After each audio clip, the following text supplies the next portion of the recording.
Hi guys, welcome to the Daddy Diaries. I'm Nassif. And I'm Andrew.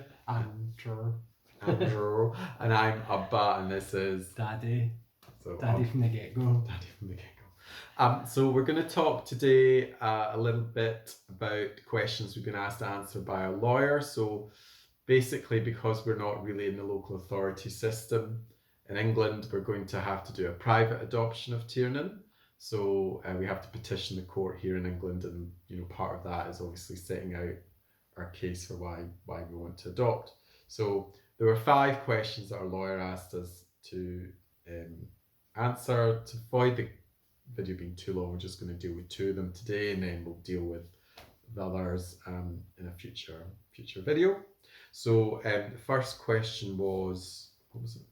Why did you choose to adopt? Why did you make the decision to adopt? To be exact. Yeah. Why did you make the decision to adopt?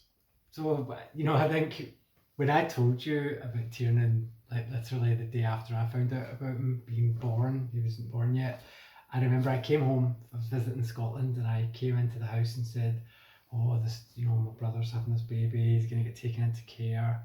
And one of the first things you said was, "Do you want to adopt?" And I was like, "Oh, I never wanted to kind of say that, but ask it because it's such a big thing to ask somebody, like, let's adopt a baby." But so the reason of this long story is to say that, like, actually that was kind of our thoughts originally, was we were never just gonna.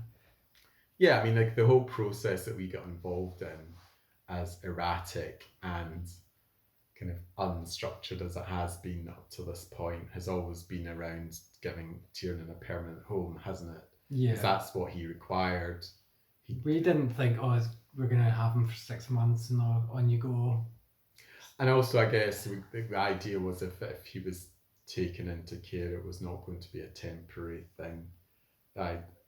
Very much the feeling was that he was probably going to be taken permanently into care. So that's why he needed a permanent home, and that's how we decided to adopt. It was kind of like, I guess I thought of my nieces and nephews that I have at the moment, my sister's kids, and I just thought, gosh, if for whatever reason my sister and brother-in-law couldn't look after them, I would look after them in a heartbeat. I didn't even really have to think about it. It's just, he's family, and that's why we want to adopt him. Not that, obviously, if he was, because the alternative to us adopting would be anonymous adoption. Of course, I'm sure we'd have had a lovely life and a very loving family. But I guess we're hoping that, with, I think I've talked about this before, with it being a family adoption, that hopefully he can still be part of that extended family. Yeah. And he has that kind of sense of belonging, or at least he has that sense that, even if his birth parents couldn't look after him, there were people in the family that were willing to do that. Yeah, Mum was like, "This is where you are in the family tree, and I'm here, no far." Yeah. So just fostering was never an option, just because it places so much restrictions on what we can do, the decisions we can make, and that's actually the key thing for me. At one point, it was like, "Well, we need to ask for permission right now for to travel, to get medical things." And luckily, the birth parents have been cooperative and done everything. But it's that kind of, wait, this is like hanging over us like a cloud, and could come to an end at any point. So it's to offer. It stops us moving forward as a family, doesn't it? In particular, it stops him feeling that he's got a permanent home and a forever home. So it's really important, isn't it? Yeah, I think that's to get adoption. Forever home, to get that in. Someone's just WhatsApped me asking for a socially distanced meetup. I'm like, hi there. Anyway, sorry, I digress. Just follow your instincts. Follow your instincts. You might get a fine, you might not. The second question was, how did you prepare for Tiernan joining the family? We were supposed to include how much contact we had with him before he was placed in our care. So, I mean, there was no preparation really. I mean, I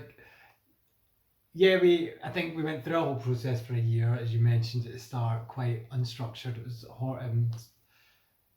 our current social worker is great, but it was a really hard process, no information, and so like we couldn't prepare, and like we only really got confirmation that he was like the recommendation to come to us in November after like nearly a year of this process going on. So there was no preparation we could do at all, really. Yeah, our preparation there was a bit of practical stuff. So we got a cot for my sister.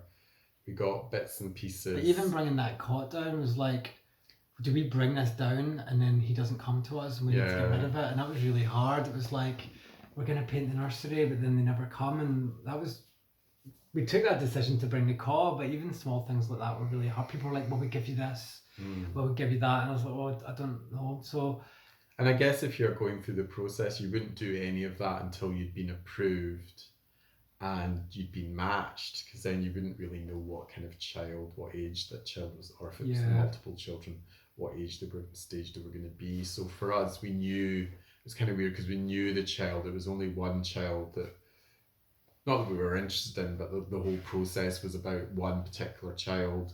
And that was the other hard thing, you know, for us, knowing that it kind of brought out feelings for us in terms of wanting to have kids, but knowing that we were going through this process, at times it looked like Tiernan wouldn't come to live with us for various reasons. Nothing to do with us really. It was more just to do with, you know, the relationship, the birth family, and the risks associated with that. So it was, I kind of lost my train of thought. So at one point in that process, when it nearly looked like it wasn't going to happen, we had to put together like a plan about just kind of how we'd manage our relationships with family and all these kind of things. But it was hard. We're like, but it did bring all that out about, you know, I think that's where you were going about. Yeah, but also I guess what I was going to say was that we were going through this process and it was really heart-wrenching and difficult at times, but actually if Tiernan didn't come to us and we still wanted to adopt, we would have had to start from scratch. Like none of the stuff that we were doing with the social worker, the meetings that we were having, really, you know, they were really preparing us for fostering Tiernan, even though really everyone in the back of everyone's mind, it was all about really he's going to be this is going to be his forever home. But it just meant that actually that process taking a year without any certainty, but actually, you know, if we wanted to adopt, we'd have had to start from scratch again. I think that was kind of really hard. And we couldn't decide whether to buy things or to bring things home, because it's like, can you imagine anything worse, like getting everything ready and then like literally we didn't know whether it would happen until the end of November.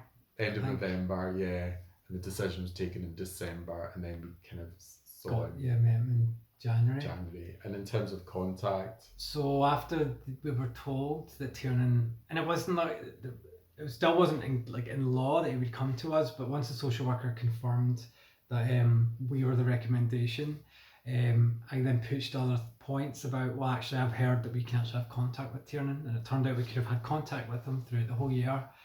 So suddenly, very quickly, we were put in touch with the foster mother, and we started some video calls. And the initial one was just a normal voice chat with the foster mother to discuss, just to build a bit of a rapport, because it was weird, like having video calls with this whole family you've never met before. But it really helped. I think we had regular video calls and videos going back and forth and singing and learning. He got to know our voices as well, so that when we did do the introductions over a 5-day period, he wasn't a complete stranger to us and we weren't to him. So that made that whole process a lot easier, but it was very, very quick. I mean, you know, 5 days, you know, we had a few weeks of kind of video chats, and then we had 5 days. We went for a meeting, didn't we? And then they decided, oh yeah, it's fine, Tiernan can come to you. And then that afternoon we went to the house. And I talk about that in the initial days with Tiernan. Oh yeah. So I was bonkers really. In relation to preparation, you know, officially, I'll be honest with the lawyer, but it was just not very much, and we spoke to a few parents and got a few lists which have been helpful. Not that we used them a lot, but nappies and nappy sacks and wipes is pretty much all you need. All we had, and food. I mean, it's kind of funny like watching people on Instagram and they're like recommending like the top 5 adoption books. And I'm like, oh my god, we didn't read any of that. We haven't read any of those. And We've that's something, yeah, I find really not hard. But the foster mother even said, so of course you've been on all this training and stuff, and we're like, nothing. nothing. It's like we fall in this bit in between thing, and it's like it just assumed that because you're family that you're suddenly able A great to parent Yeah. and know how to know how to be a parent.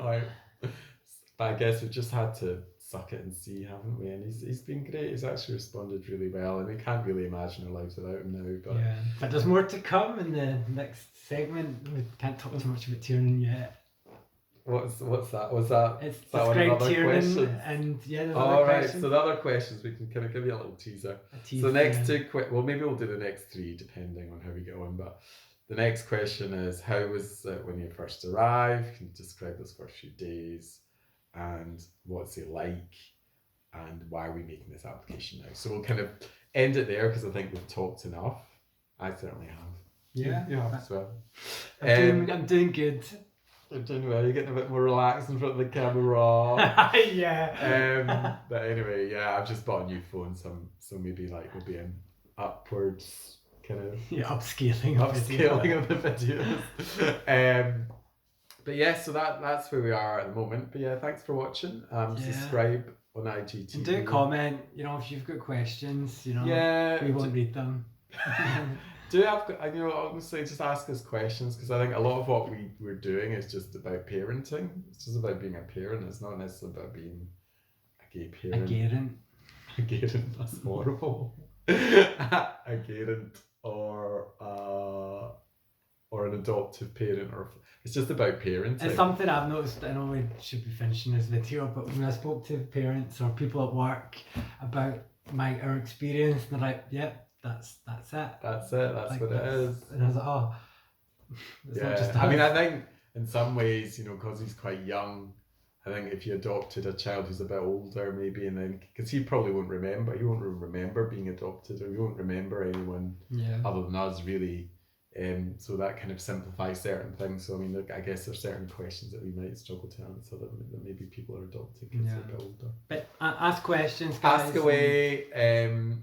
Feel free. Pose. You can ask me on Insta, or comments on YouTube. Subscribe. The Daddy Diaries. Okay, love you. Bye. Mushy.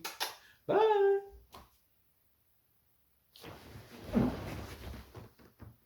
Hopefully.